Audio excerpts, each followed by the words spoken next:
Welcome to the Audiophile Roundtable.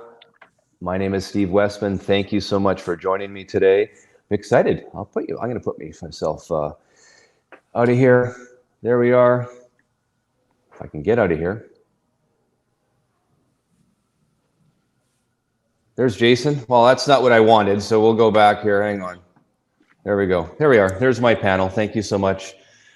Tim, University of Vinyl. We got Jefferson Tulandia East. He's in the East Coast right now, normally in the West Coast. Welcome. And we've got an inaugural, brand new to the show, my friend, a Canadian, no less, Jason Arsenault. How are you? Good, man. Thanks for having me. Well, thank you. This is I'm glad we could do this. I know there's been a lot of controversy over mastering engineers over the last little while, so I really wanted to have a show. And I know Tim has done a show not that long ago about Chris Bellman, and we're going to pick our favorite mastering engineers, talk about 5 of the albums that we like and why, and of course get into news for the day, that type of thing. Now I know it's Record Store Day. Is anyone partaking, or anyone has partaked in Record Store Day? I'm going to I'm in on the East Coast now. When I get back home, I'm going to go into my favorite stores, Open My Music, and see what they have remaining. I'm hoping I can pick up that Bill Evans and the Graham Parsons, but I wasn't super inspired by the list this time. So there's only a few things I feel like I need to get.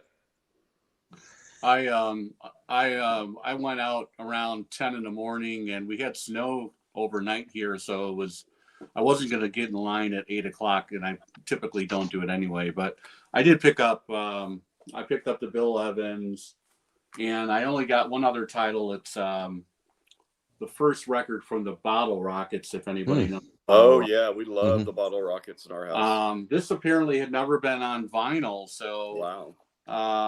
$28. We'll see how it is. But yeah, cool band. So I should probably wish you guys happy Thanksgiving if I haven't already to all of my American friends. Jason, we celebrate our Thanksgiving a little bit differently than Americans. We do it in I think it's October, third week of October. I never can understand, but it's not the same holiday as Americans, that's for sure. No, but it's definitely. I feel like they do it a lot better. It's a bigger deal, and so I that's why I wanted to talk about this, because we know our friend Tim.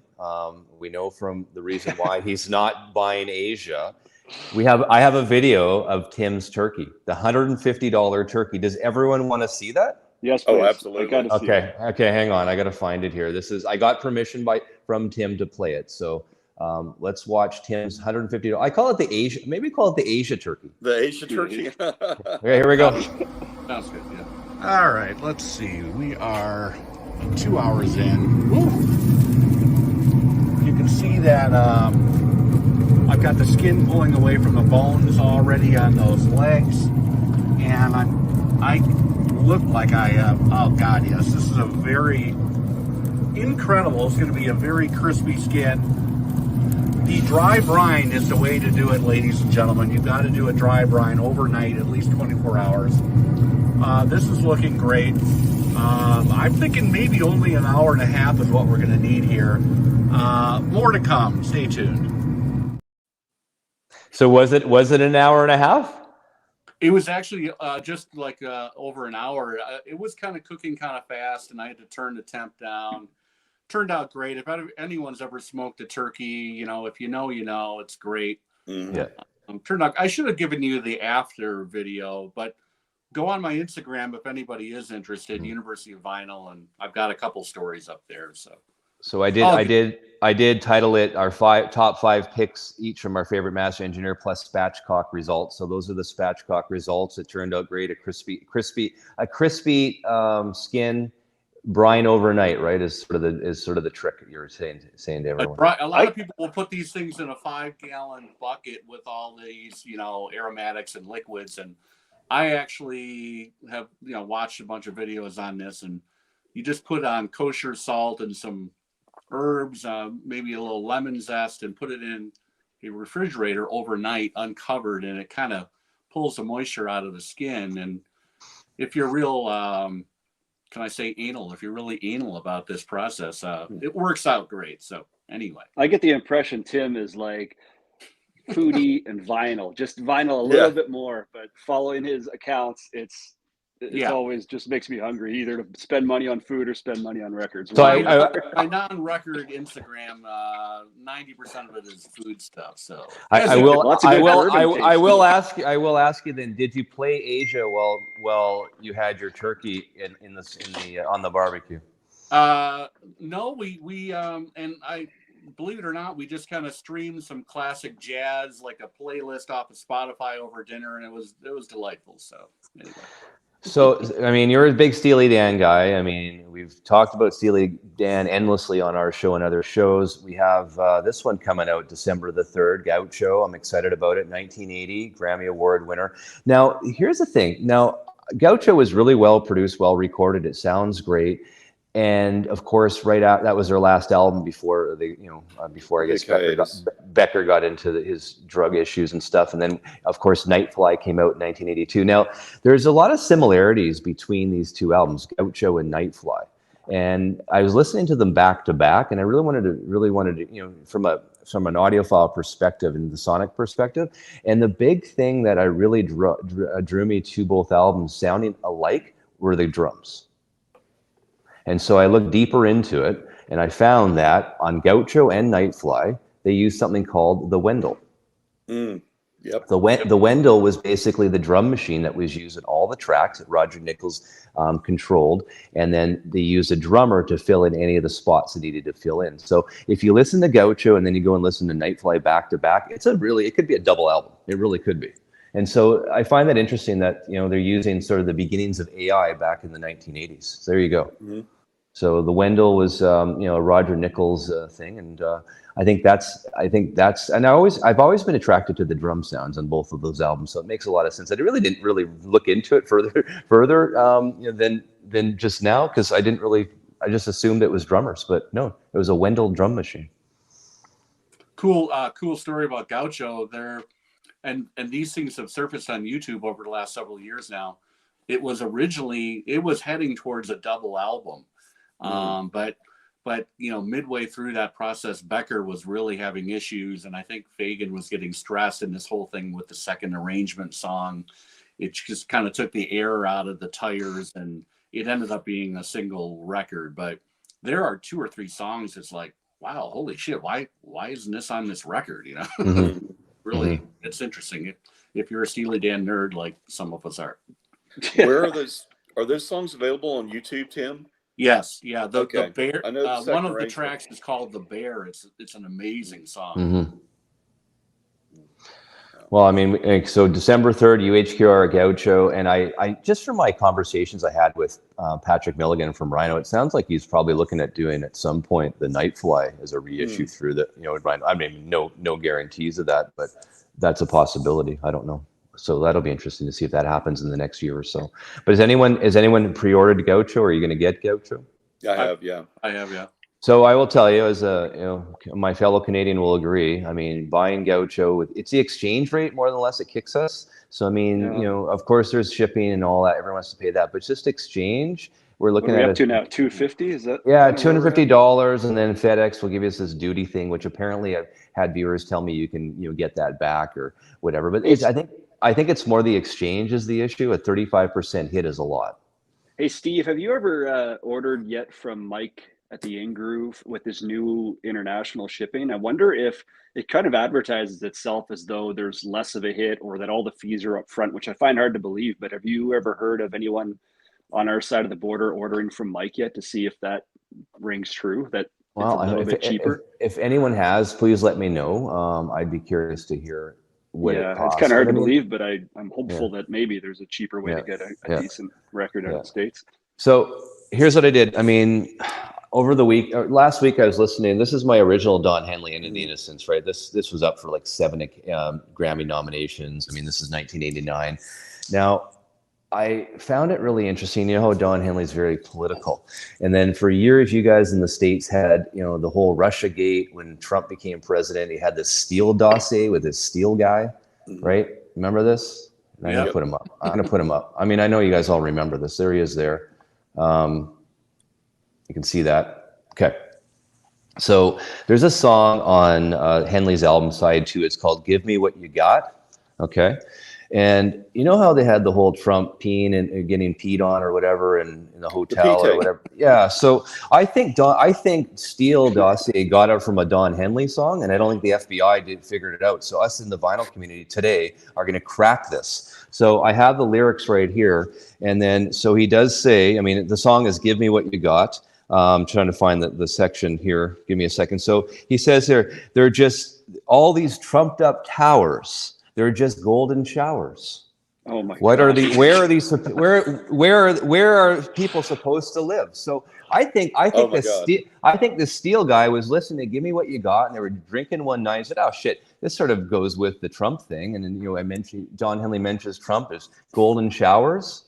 It makes Steve, sense this to me. was supposed to be a family program. I think we cracked the Steele Dossier where they got information. Don Henley lyrics and "Give Me What You Got" from the album End of an Innocence. That's pretty impressive, Steve. We're gonna have to start like Steve, the archivist or something. What if you play it backwards? More clues. If you play it backwards, there's more clues that there was an insurrection, or there's going to be an insurrection.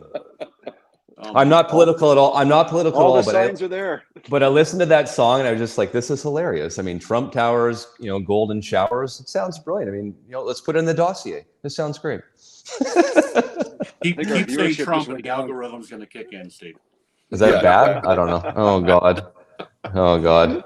Apparently, Steve's hanging around Alex Dickey too much. That's funny. No, I just thought it was more of a joke. I like that album a lot, and like that's so funny that that was 1989, right? And he also talks in one of the songs, I think "End of the Innocent," he talks about these old armchair warriors, right? The presidents of the day, and I think it was Reagan that was president in '89. So it's funny how it's sort of come full circle 30 plus years later to this same crap. Doesn't end. Time for some change, right? I was going to jump in. Rock Soul Man just said it looks like I'm in a nice chalet. It's probably nicer than a chalet. This is my daughter's place up in Wyndham, New York, and it's really lovely. We're really. I'm happy she gave you the access to the internet, like the internet password. I'm under strict rules. I mean, I can't. We've already veered into politics. We got to be careful. So I got. What kind of speakers does she have in that space there? Excuse me. What kind of speakers are you running in that space? Hold on. Uh-oh.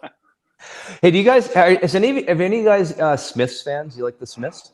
Sure. There's a brand new movie that came out last week on Netflix called The Killer. It's a David Fincher movie. Oh, it's beautiful. Great movie, but check this out. It's basically a Smiths. All the songs are from the Smiths. Yeah. You can see that there.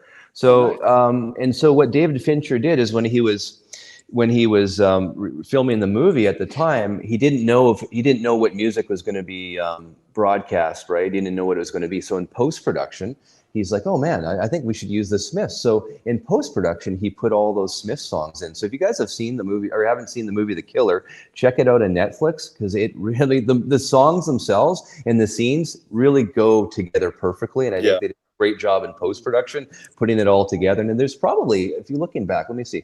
1, 2, 3, 4, 5, 6, 7, about 13 songs or so, I'd say. But yeah, wow. I mean, that's a great movie. Cinematography is amazing.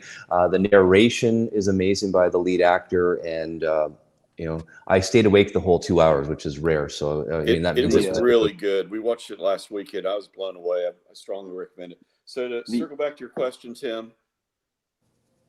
Oh yeah. Okay. Music Leak, SoundLink Mini.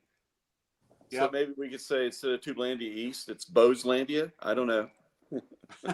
The thing about the Smiths, I'll say before I forget, is that I think Arnaldo and Jeff Witcher have just put out a series. Well, it's in the last month, a series of videos on the Smiths, like some deep dive stuff. It's all in my watch later. I haven't dove in yet, but a lot of good content recently from the VC on the Smiths.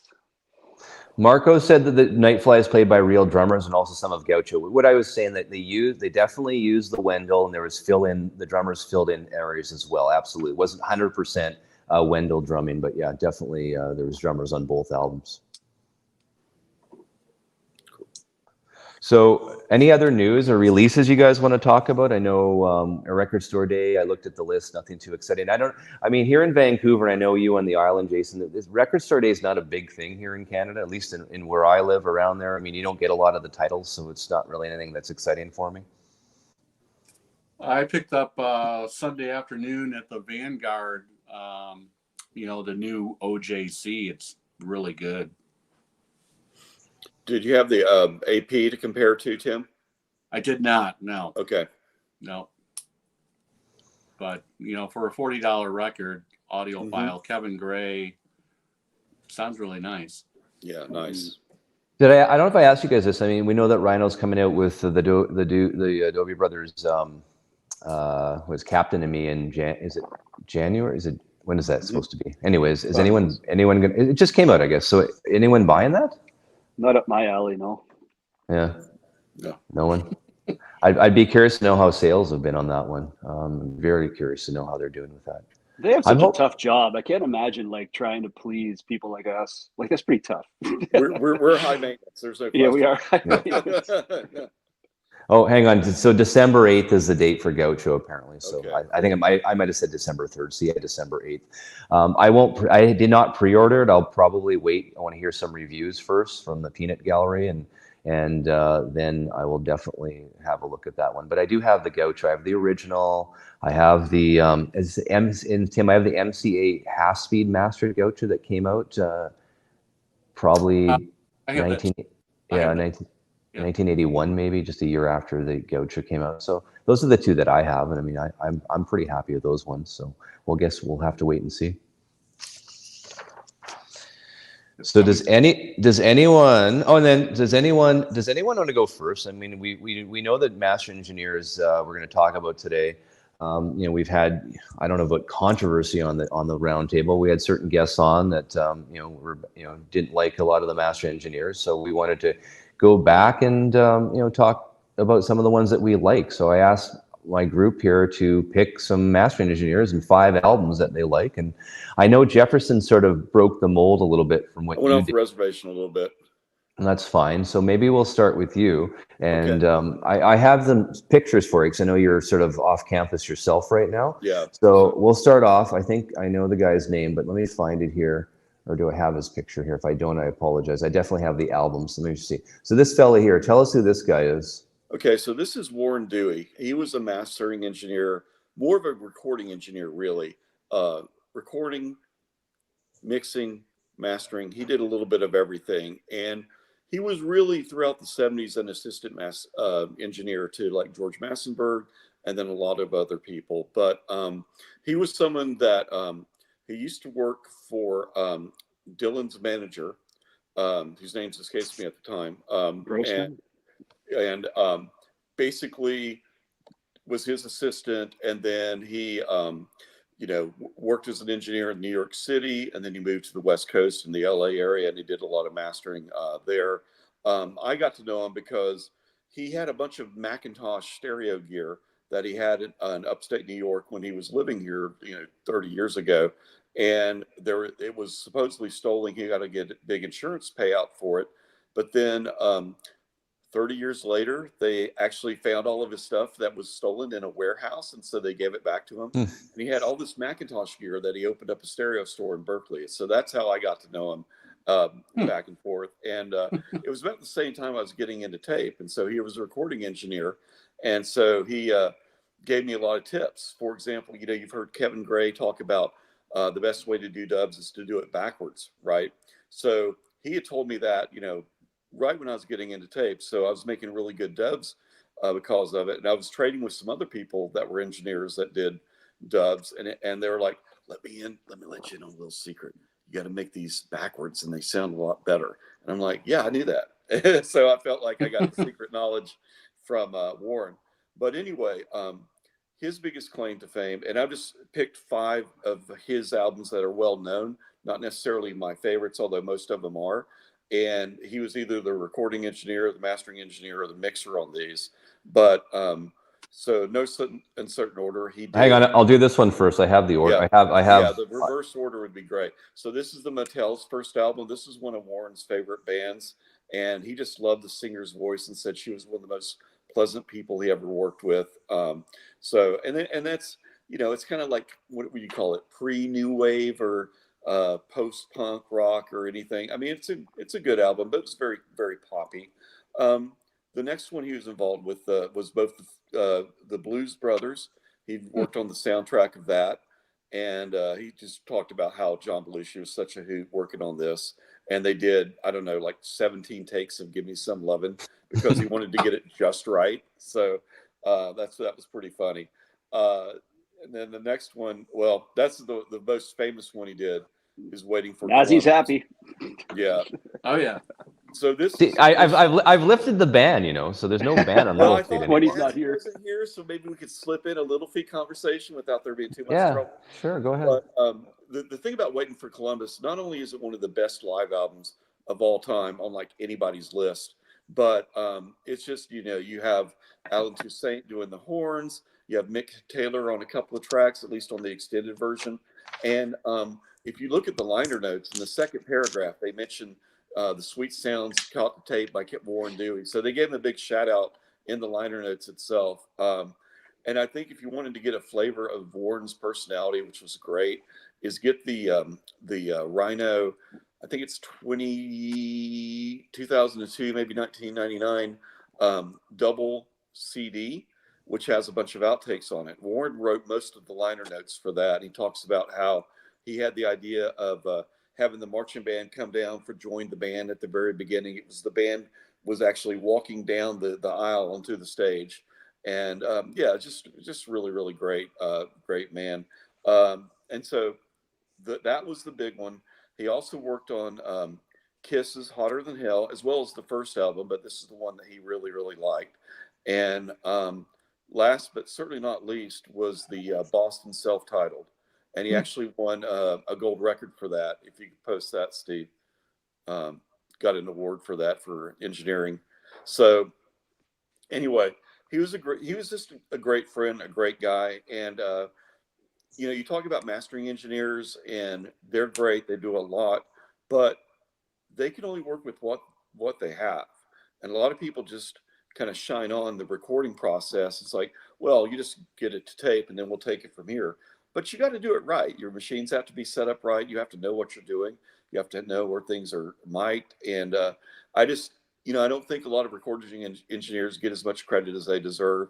And he's one of these people that, you know, he worked in analog all his life. He did a little bit in digital, but around 2000, he was basically done and working as different assistants. And then he had his record store.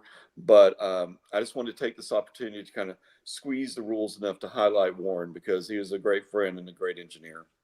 Oh, that's awesome. Yeah, thank you for Damn, sharing Jefferson, that. now I feel guilty for showing just a mastering engineer. Okay, the show's over. We're done. We're can't, switching we topics. can't compete with that. We're done. Yeah. That's good.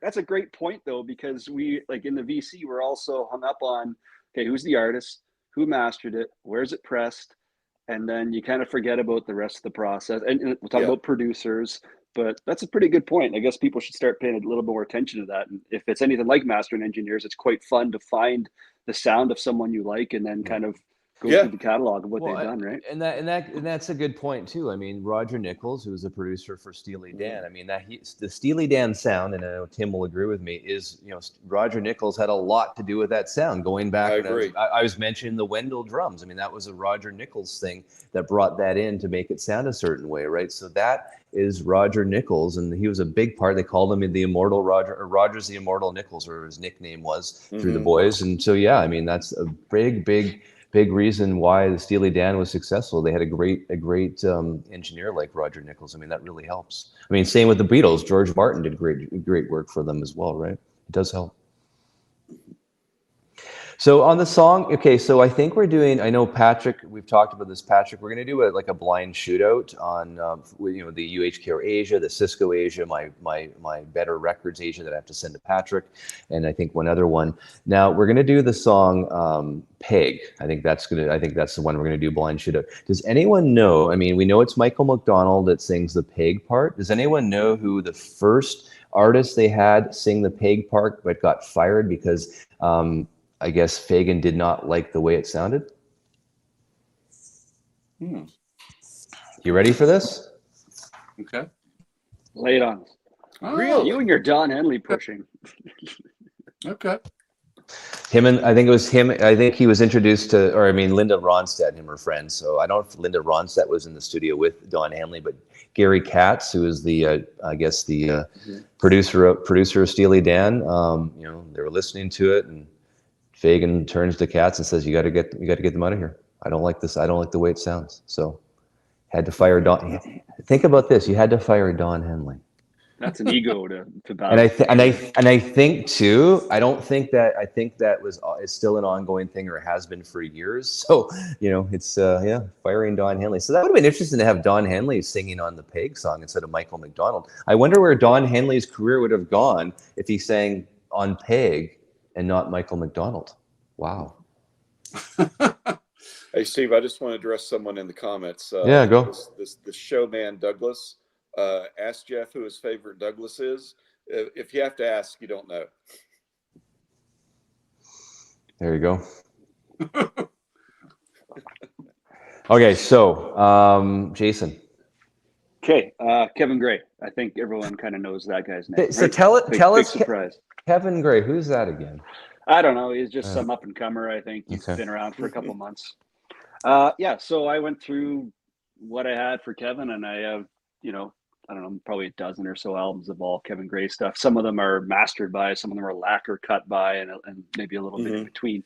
Nonetheless, his initials are in the dead wax, and the bloody records sound great. I actually put them all on yesterday. I picked out the 5, and then I had a bonus one or whatever, and over the course of the day, I listened, and my God, like there's a consistency across all these albums, and I don't know how you describe it. It's just a very rich, full feeling, and everything he does is great. And so the first one is the most, probably common and pretty easy to sort of guess what it might be, but what he did with this was pretty spectacular. Yep. So I had a copy of this, like a Canadian, I don't think it was an OG, I think it was an early Canadian reissue, which is fine. And I was totally happy with it. And then the reviews came out, and, Mike at the In-Groove did his shootout. It's like, look, everyone just stop talking, just get this. And I did. I have zero regrets. When I play Gold Dust Woman on that, I'm hearing things that I never heard before. That kind of psychedelic stuff at the end is like my favorite part of the entire album. Like every song is great, of course, but I think it speaks to how well a mastering engineer or all the team behind the musicians, but in this case, how Kevin can take an album that everyone knows, and makes you want to listen to it again. Like the most popular album of all time that everyone was sick of, he puts his fingers on it and everyone wants it again. So that speaks to what he's capable of, right? I'll just add to that. I know Patrick just put a comment up. It was Kevin Gray that cut it, but Steve Hoffman mastered it. Just so you. Yes, they have. I think they're both credited. Two different entries in Discogs, but yeah. So he puts his hands on it. Everyone wants it again. Another one I remember. Sorry to interrupt. I remember when that was hot, where it was out of print for a while, and then it was going on Discogs for the 45 RPM we're talking about. It was going on Discogs for like $125. I'm like, oh my God. Yeah, I think it was 2020 it came out, and then I just got the reissue from 2022, or the repress I should say. But yeah, like we're talking. It originally came out. When did it originally come out though? When was it? First? 77 was the. No. I know the Hoffman Gray cut, I should say. I think it was 2020. I think there might have been an earlier one, but there would have been an earlier. Yeah, there would have been an early one. The ones that we're getting now are just the same plates that were used for the old ones. So I want to say it was early 2000s probably is when it first came out. 2010, I think, Steve. 2010. Okay, that makes sense. Yeah. Mm-hmm. Okay. Next we are going with blues. This is the Bluesville stuff. Oh yeah. Wow. QRP put out. So this was originally a 1963 Rudy Van Gelder recording, and then obviously I think in 2003, according to Discogs, 2003 is when Chad's companies put his hands on it. This is a 2022, the repress of, again, like the same kind of plates, but and it's funny, you watch Chad do his promo videos for his favorite albums and stuff, and he routinely shows Lightning Hopkins stuff, and this is one of them. Mm-hmm. And basically, he always compares it to folk singer, where he always uses the same thing, where the musicians are in the room for you. And it's just like that, right? You can hear the brushes on the drums, on the snare. It's just out of this world. The music quality on this is just absolutely superb. So there's that. There's another one. Let's see. We got another Analog Productions one that he's got his hands on, and that was this one. That one's almost spooky to listen to. It is good. unbelievable. Spooky. Like I love this song, and like the first track, "Shake It Baby," like I'll put that on, and then I'll put it on again, and then I'll let the record play. But I kind of have to listen to that one twice. Yeah.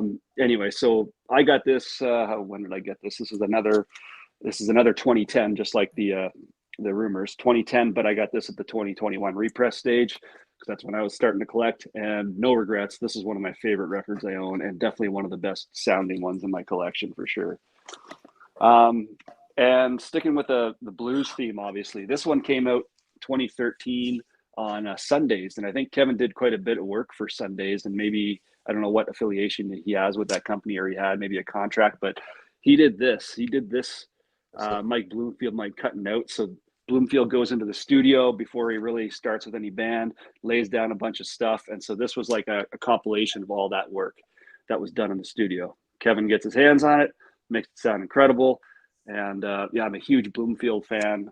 There's some, like, incidentally, not that it has anything to do with Kevin, but the liner notes in the back of this, the story about Bloomfield, there's actually a really awesome write-up that Al Cooper does, kind of explaining his relationship with Bloomfield, how they met at the sessions for bringing it all back home, or was it Highway 61? Yeah, Highway 61, maybe, for the Like a Rolling Stone takes that they were doing, and talks about the relationship they built. Anyway, I'm going off on a Bloomfield tangent, but Kevin Gray, Mike Bloomfield, I'm Cutting Out. Incredible stuff. So hey, that's Jason, sorry. Sundays, you said? Sundays? That was through Sundays, yeah. Cool, okay. Sorry, Jason. Someone in the comments, Tony, just said, could you mention the name? So how about we go back, Jason, go back to the beginning and just mention each album, so because people are just listening, they're not watching. I'm sorry. Yeah, okay, so you. I started with Fleetwood Mac Rumors, Kevin Gray's. The 45 RPM cut of Steve Hoffman and Kevin Gray. Initially 2012, it was cut. It was first issued and then reissued for the 2020 and then 2022 market, I think. Then it was The Going Away by Lightning Hopkins, and this came through Acoustic Sounds Analog Productions. This was their Bluesville kind of reissue series, and then I did the Impulse series Analog Productions did. They did Serve You Right to Suffer, John Lee Hooker, AP 45 RPM. And then we were on to Mike Bloomfield, I'm Cutting Out, which was released on Sundays in, I think, 2013. Yeah. And Kevin Gray exclusively cuts for Sundays, if I'm not mistaken. So, yeah. I mean, that's. And then finally, before I pass the torch here, the most recent acquisition from Mr. Kevin Gray that I got was not from him. Although, Kevin, if you want to send me shit, that's cool. Yeah. But the Meters starting out. Oh, yeah. Oh my God, is that ever good? And this was an accidental purchase. I meant to buy their debut, and I ordered Strutting by accident, and it got here. I'm like, well, I'm not going to not keep it. I'll just have to buy the other one at some point. But I really got into that to that kind of funk groove that the Meters kind of bring to the table. And so the Meters Strutting, that's an album you put on and you just leave it on and you have a great time. It is a real uplifting one, especially compared to all the sad ass blues stuff I have here. But yeah, I should ask you, Jason. I mean, you and I, we have family, kids. Do you share a lot of your vinyl experience with your kids and your family the way I do? I know we've talked about this before. Yeah, my kids are, there's always music playing, right? So they'll be around and they may or may not ask. They know that their dad is a friggin' got an addiction to vinyl now, and it's impacting the way of life around the house. But in a positive way, I hope, right? Absolutely. Like I tell my kids, like, you want to get into music, that's great. I'm not even going to bother you with what artists you want to hear, as long as you are intentional with what you're listening to. Like if, my daughter's a big Taylor Swift fan, obviously, and I'm actually asking her questions earlier today about, tell me about an album that sounds like this, and trying to get her to really lean into learning more about it, not just like on the surface. Yep. So yeah, I'm teaching them how to be a snob like myself. Yeah, that's there we go. Well, as you know, I turned the big 50 on Tuesday. So my oldest daughter bought me a concert ticket. Her and I are both going to Noah Kahan in Vancouver in March. I think it's sometime in March. So Noah Kahan is a up and coming, folksy type of singer, and I'm really excited about that. So again, I think it's my influence on my kids and music that really, bring it to the next generation. I'm such a proponent of that, because I want to see vinyl move towards the next generation, because at some point us old guys aren't going to be around. I mean, is vinyl going to be around when the baby boom / what are we called? I don't even know what I'm called. Gen X generation are gone. I don't know. I mean, we need the you have your own special title, Steve. There's Oh my! just for I won't ask what that is then. Yeah. Okay, so yeah. Sorry, Steve. I just want to piggyback on that point a little bit. This is not necessarily about vinyl in general, but in terms of good sound, I've always tried to have a decent stereo system as much as I can afford, and I've always drugged my daughter through record stores and everything ever since she was a little child, and one of my proudest moments with her was when we went into a little boutique stereo store in Memphis, and they had like a vintage Macintosh and some vintage clips, but they weren't necessarily synergistic for each other. And the way they had it configured, it just sounded horrible, right? And so we listened to it and we're like, okay, well, thank you very much. And we walked out, and my daughter goes, Dad, that kind of sounded bad, didn't it? It's like, yes, Oh darling, my it God. really did. It was very pretty and exciting looking, but yeah, it sounded like crap. And I was so proud that she had enough of an ear to hear that. So they pay attention. Cool dad moment. Yeah. Well, I've got Yeah. I've got a 4-year-old as well, and so I mean, I've got the poster of the Beatles. You've probably seen that in my background at times, basically with all the albums of the Beatles. So I'll ask her, okay, show me where Revolver is, and she'll walk over and point to it. Show me where Sgt. Pepper is, and she can walk over and point. Okay, then where's Abbey Road? And of course, easy, she can point to it. So nice. I've been training her young, just like my other kids. I train them young as well. So you got to do that. That's for sure. Before we move on, I know no one has Ted Jensen. I know Easy Now 27 posted something here. He put up this for Ted Jensen: Some Girls, One Trick Pony, Empty Glass, Stop Making Sense, When would Back in the High Life. I like the Back in the High Life album. Like you get that album like maybe not a dollar store bin, but a $5 album in mint condition, or very good plus. It was very ubiquitous when it was new. There was a lot. It was out. It was very popular. There were a lot of copies. A lot of radio play for that song. I like the song. I like the song. Don't You Know What the Night Can Do? I really, really like that song. It had that really, I don't know, haunting sort of sound to it, and I could play that one over and over again. So I mean, I do have the original Winwood back. When did that come out? 86 probably. That was an 86, 87 album, I would have to say. Yeah. So I didn't know that was a Ted Jensen. I'll have to look back on mine, that's for sure. All right, Tim, what do you have? Okay, I decided to go with like one of the classic guys out there. He and his brother started a company called the Mastering Lab. So when you're out looking for records, digging, TML and the Dead Wax is the Mastering Lab. A lot of times we'll have -S or -M. M would be master, S would be slave. And then I think there's also a -X, and I'm not sure what the deal was with that, but anyway, Doug Sax is the guy. And right out of the gate, probably his most famous pressing that he's known for is the first cut of Who's Next. And this was on the Decca label. Mm-hmm. And I have 2 copies of this. I've got a W2 and a W1. Tons of life, tons of punch, tons of slam. I just did a video on the reissue, the 50th anniversary. And I've heard different, opinions on the full speed master or the half speed master. Both of them are somewhat disappointing. I have one. The only reason I really picked it up because I got the Townsend acetate demos, which are actually very good, and they sound better than the regular record. Back to this.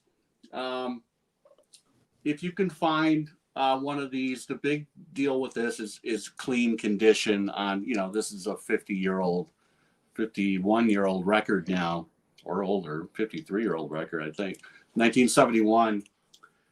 This or the UK track record. There was a reissue that I think Kevin Gray did, an MCA heavy vinyl. There's a Classic Records as well.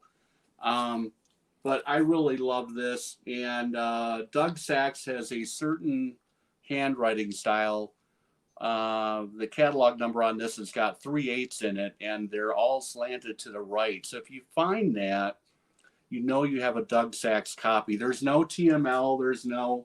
He never did like a Doug Sax as far as I'm aware. Mm-hmm. But excellent. Or get an early UK track if you really want to know what these things sounded like incredibly well, fresh from the tapes in 1971. Yeah. So Doug Sax, that's my first one. You know, and that's a 1971 record. I've got a record that goes all the way up to 1988 I'm going to show too. Let's go with that one. So John Hyatt, Slow Turning, 1988. You know, talking about engineers and producers. This was produced by Glyn Johns. It was engineered by Larry Hirschfeld, who was kind of a legendary engineer, did a lot of stuff on Warner Brothers. This is a really good record. You know, John Hyatt kind of turned his career around with this record called, I think, what was it, Bring the Family? Mm-hmm. And Ry Cooder and Jim Keltner and Nick Lowe was his band. He switched out the band on this. He's got Sonny Landreth, who's a great electric and acoustic guitar player, you know, really known for his slide guitar. This has got a great track called Paper Thin on it. Crisp drums, plenty of bottom end on this thing. This sounds amazing. And literally, guys, you can find this, and ladies, for maybe $15 or $20 out there. Although I do not see this thing very often. I see Bring the Family more often than this record. One of the best sounding records in my collection, and this is a $5. We've got this chain called Second and Charles. I think it's like a national chain, and they have just an incredible array of junk, but you can also find gems in there. And I keep finding like sealed records from like 1975, and it's always a crapshoot. There will be 4 copies of Rumors. One will be $79. One will be $12. There's no, you know, rhyme or reason. It's just depending on whose shift it was that they took in the records. Anyway, Art Garfunkel Breakaway. This is a Santa Maria pressing. I'm kind of crazy about this record. I have several pressings of it. This is the best sounding pressing I've had. But Doug Sax, the Mastering Lab, it's got a gorgeous cover of Stevie Wonder's I Believe When We Fall in Love, It'll Be Forever. You've got a couple Beach Boys singing backup on these songs. You know, Lee Sklar, the great LA, you know, the guy with the beard, played with Phil Collins. He's all over this record. And importantly, it had My Little Town on it, which was the Simon and Garfunkel reunion single that Paul put on his record at the time as well in 1975. And I think it might have went to number 1. I know it was a top 10 single. Great song. You know, I'm kind of in love with Art Garfunkel's voice and his range, and his, you know, register is amazing, and just a really good sounding record that you can find literally, guys. Back to that story, there's like 8 copies of this record in the bins, and they're all like, you know, between $12 and $3. So wow. Easy to find out here. That was, of course, a Columbia pressing. Okay, next up.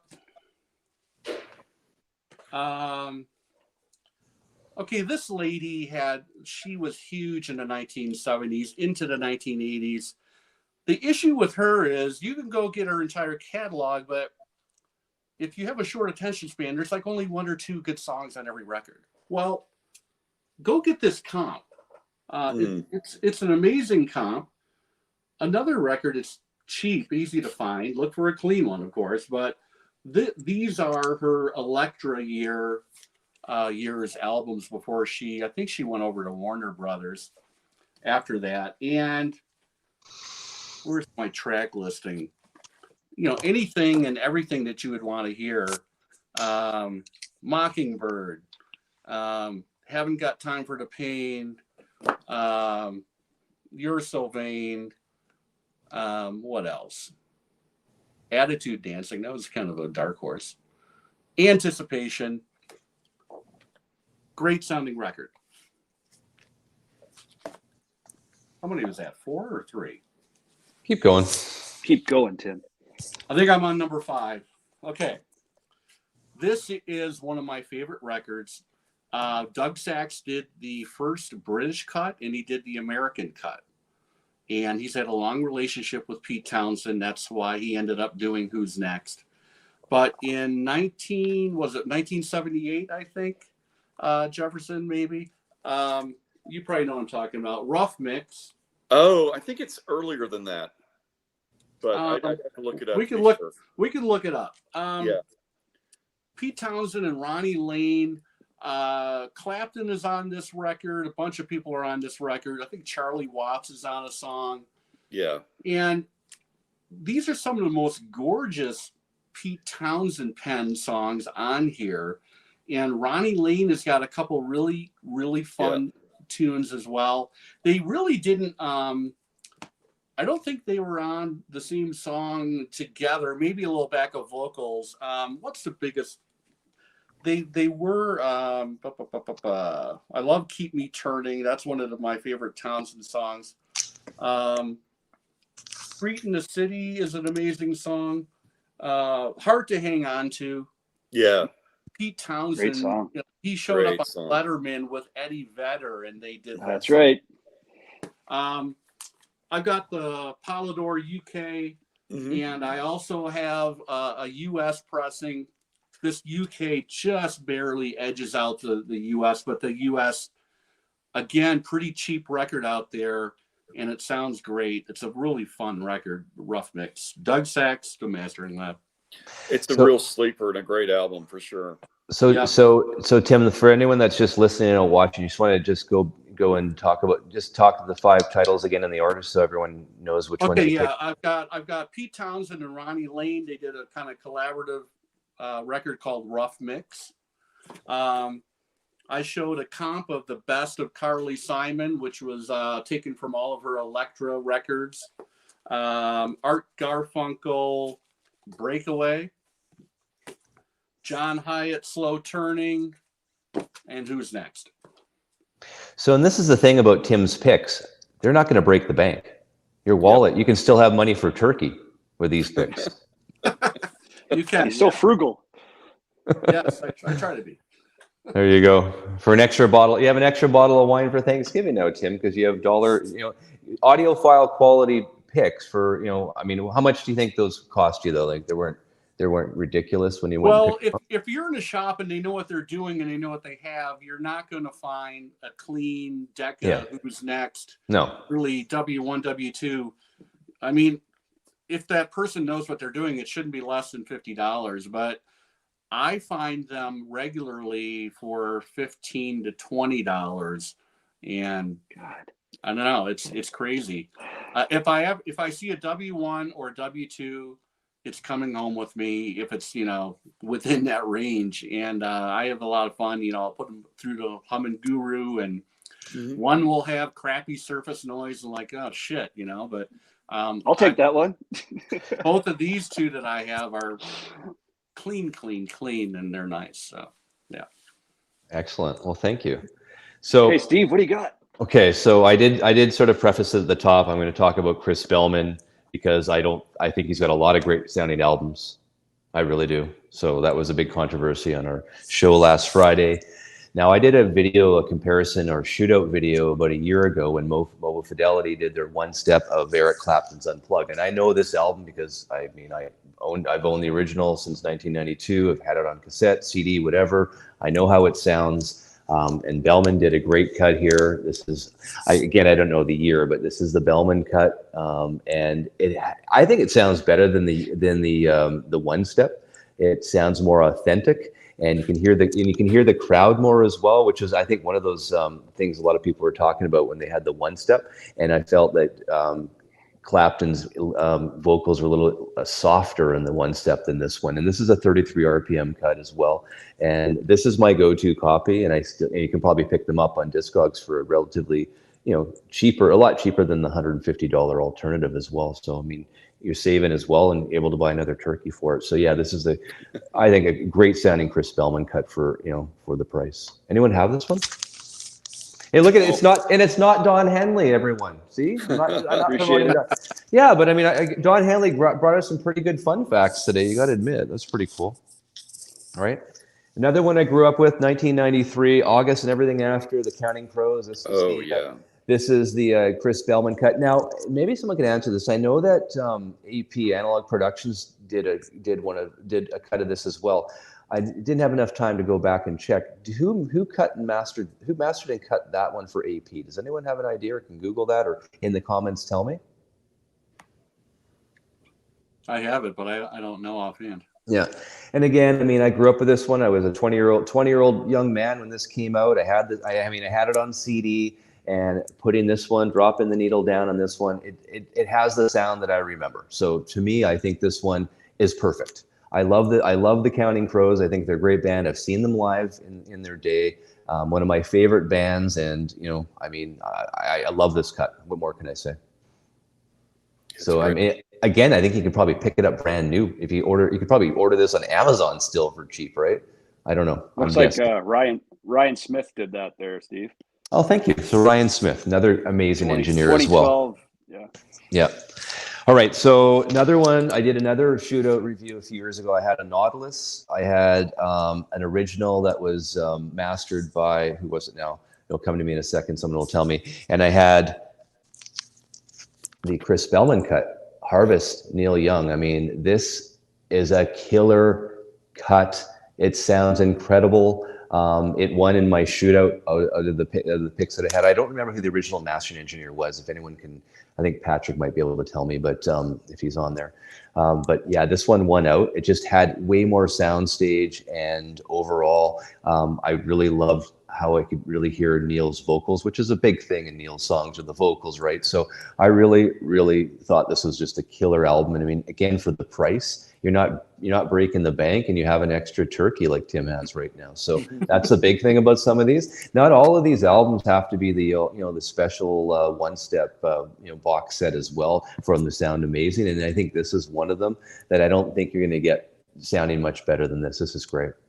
I think Lee Hulko, Tim. Thank you. Lee Hulko did the original. Thank you. That's who it was. Yeah. It's been so long since I listened to the original, but yeah, here we go. I mean, Bellman cut, again, probably on Discogs for $40 or $30. Jefferson, probably not that. I think I paid 32 for it or something. So again, like you're getting high quality cuts by incredible engineers for $30. Or if you're Tim, $5 because he finds the deals. But we're not all. I was in my local Barnes and Noble, and they're in there right now. They've done another pressing of it. I'm sure it's the same Bellman cuts, like $30. So. Yeah, Lacquer's cut by Lee Hulko. So the originals were cut by Lee Hulko. Thank you. And then, of course, we know Bellman did a lot of Grateful Dead. This is my second favorite Grateful Dead album. This is, of course, American Beauty. Bellman cut this one. Now, I'm not sure sort of what the source was, if it was, cut from the master tapes. I don't really care. Again, for the price and for the sound. I mean, the Grateful Dead, I mean, does it, I feel this is as good as it's going to get. I think I do have the MoFi copy as well, which is a 45 RPM. And I mean, I feel relatively the same, and you're saving money by, buying it on 33 RPM. Again, if you're looking for high quality cuts, at half the price, these are the ones to get. Does anyone have this one?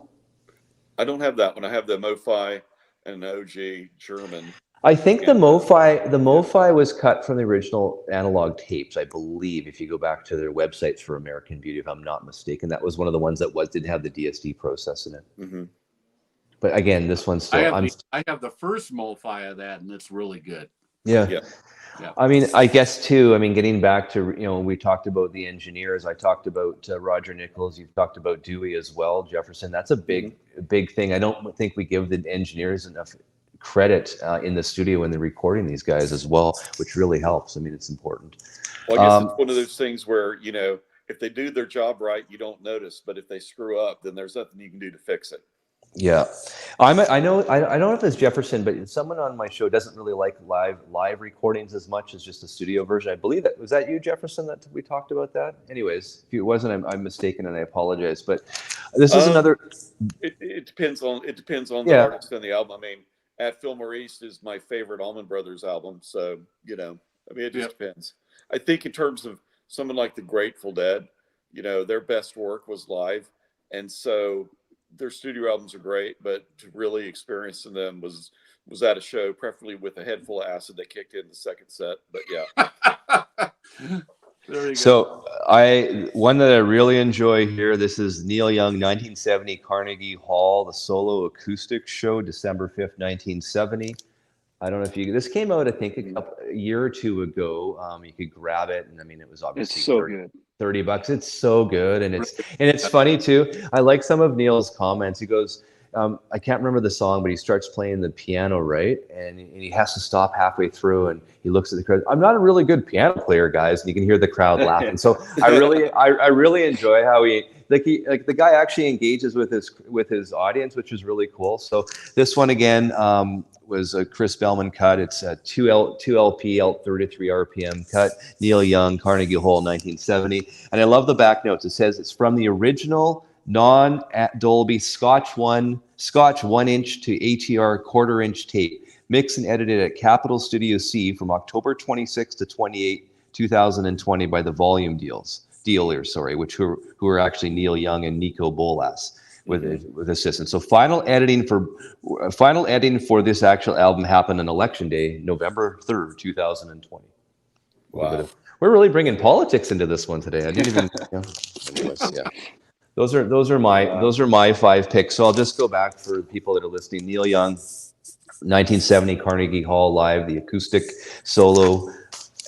If you're a big Neil Young fan, you have this album, you need to get it. This is really Neil at his best, 1970, sort of at the real peak of what he was doing at the time. It's incredible, and he can play piano. He can play piano really well. He's just fine. He's fine. And then I have American Beauty, Chris Bellman cut here. Nice. And then, of course, again, Neil Young, Harvest, 2 Neil Youngs. We're half Canadian on the show today, so we have to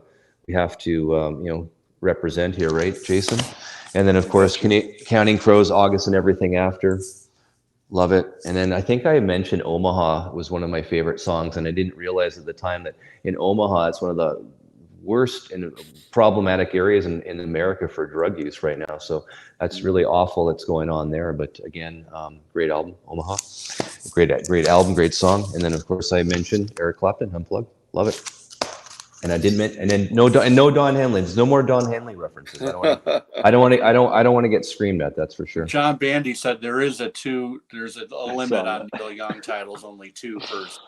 Okay, so you just came in under the wire, Steve. Yeah. I was worried that Bandy would tell me that, so I was made sure I only did 2. That's for sure. I was actually going to do 2 a Grateful Dead, because I also have the Skull and Roses that Bellman cut, and I have the original Skull and Roses, and I have compared the 2, and I like his cut a little bit better. I mean, my cut's really probably it's the original, so it's worn down a bit too. So it's not really comparing apples to apples. That's for sure. Nice, awesome. You guys gave me a lot of homework. Now I got to go find some second job to buy a bunch of albums.